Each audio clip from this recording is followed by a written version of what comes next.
Hello student, स्वागत है आप सभी का हमारे यूट्यूब चैनल एनुअल एजुकेशन में। स्टूडेंट, आज हम करेंगे कक्षा 6 सामाजिक विज्ञान इतिहास का तीसरा चैप्टर आरंभिक नगर का प्रश्न उत्तर। पहला प्रश्न है, पुरातत्वविदों को कैसे ज्ञात हुआ कि हड़प्पा सभ्यता के दौरान कपड़े का उपयोग होता था। तो चलिए करते हैं इसका उत्तर। इसका उत्तर है, पुरातत्वविदों को निम्नलिखित कारणों से ज्ञात हुआ कि हड़प्पा सभ्यता के दौरान कपड़ों का उपयोग होता था।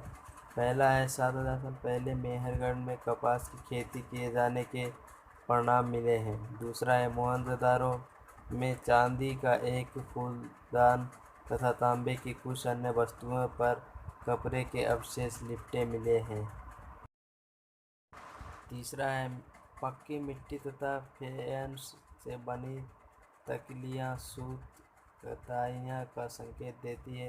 चौथा है, मोहनजोदारो में एक पत्थर की मूर्ति मिली है, इसमें उसे कढ़ाईदार वस्त्र पहने हुए दिखाया गया है। तो चलिए करते हैं दूसरा प्रश्न। दूसरा प्रश्न है, निम्नलिखित का सुमेर करो। तो चलिए करते हैं दूसरे का उत्तर। दूसरे का उत्तर है, पहला ए तांबा, इसका हो जाएगा। तीसरा राजस्थान, बी है सोना, इसका हो जाएगा। चौथा कर्नाटक, सी है टिन, इसका हो जाएगा दूसरा अफगानिस्तान। डी है बहुमूल्य पत्थर, इसका हो जाएगा गुजरात। तो चलिए करते हैं अब तीसरा प्रश्न। तीसरा प्रश्न है, हड़प्पा के लोगों के लिए धातुएं, लेखन, पहिया और हल क्यों महत्वपूर्ण थे।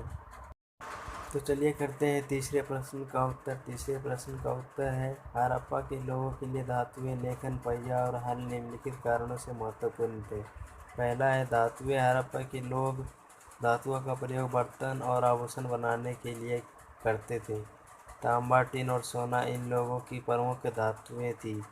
तांबे का आयात पश्चिमी एशिया देश ओमान से, टिन का आयात ईरान तथा अफगानिस्तान से और सोने का आयात कर्नाटक से किया जाता था।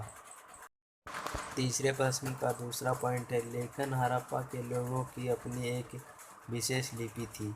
हड़प्पा से मिले अवशेषों में इस लिपि के बड़े बड़े अक्षरों को पत्थरों में खुदा पाया गया है। इस प्रकार की लिपि मुहरों पर छपी मिलती है। तीसरे है, पहिए की सहायता से हड़प्पा के लोग छकरों तथा गाड़ियों को खींचते थे। वे इसकी सहायता से मिट्टी के बर्तनों को गोल करने का काम भी करते थे। तीसरे प्रश्न का चौथा पॉइंट और आखिरी पॉइंट है, हल से भूमि की जुताई की जाती थी। हल खेती करने के लिए बहुत महत्वपूर्ण था। पक्की मिट्टी से बने खिलौना हल बच्चों के खेलने का काम आते थे। तो चलिए करते हैं चौथा प्रश्न। चौथा प्रश्न है, इस अध्याय में पक्की मिट्टी, टेराकोटा से बने सभी खिलौनों की सूची बनाओ। इनमें से कौन से खिलौने बच्चों को ज़्यादा पसंद आए होंगे।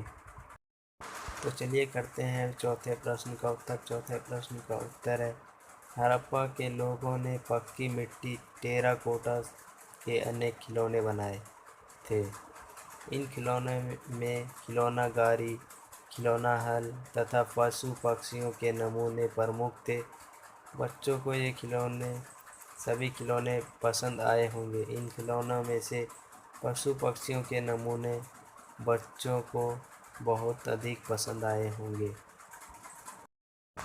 तो चलिए करते हैं पांचवा प्रश्न। पांचवा प्रश्न है, हड़प्पा के लोगों की भोजन सामग्री की सूची बनाओ। आज इनमें से तुम क्या क्या खाते हो, निशान लगाकर बताओ। तो चलिए करते हैं पांचवें प्रश्न का उत्तर। पांचवें प्रश्न का उत्तर है, हड़प्पा के लोगों की भोजन सामग्री जिसे हम आज भी खाते हैं।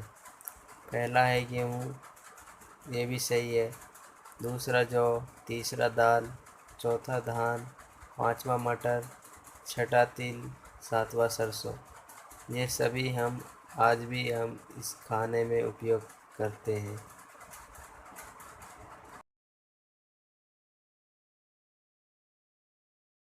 तो चलिए अब करते हैं छठा और आखिरी प्रश्न है, हड़प्पा के किसानों और पशुपालकों का जीवन क्या उन किसानों से भिन्न था। जिसके बारे में तुमने पिछले अध्याय में पढ़ा है।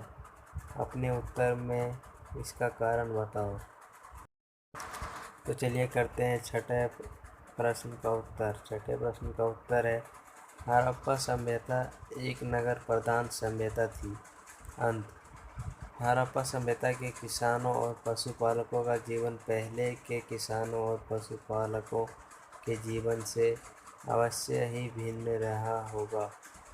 पहले के किसान और पशुपालक अपने स्वयं के उपभोग के लिए उत्पादन करते थे, जबकि हड़प्पा के किसान और पशुपालक नगरों में रहने वाले अन्य शिल्पकारों के लिए भी भोजन का उत्पादन करते थे। स्टूडेंट, अगर आपको हमारा पढ़ाने का तरीका अच्छा लगता है तो हमारे चैनल को सब्सक्राइब ज़रूर करें और बेल आइकन को प्रेस कर दें, ताकि हमारे आने वाली हर एक वीडियो की नोटिफिकेशन आपके पास पहुंच जाए।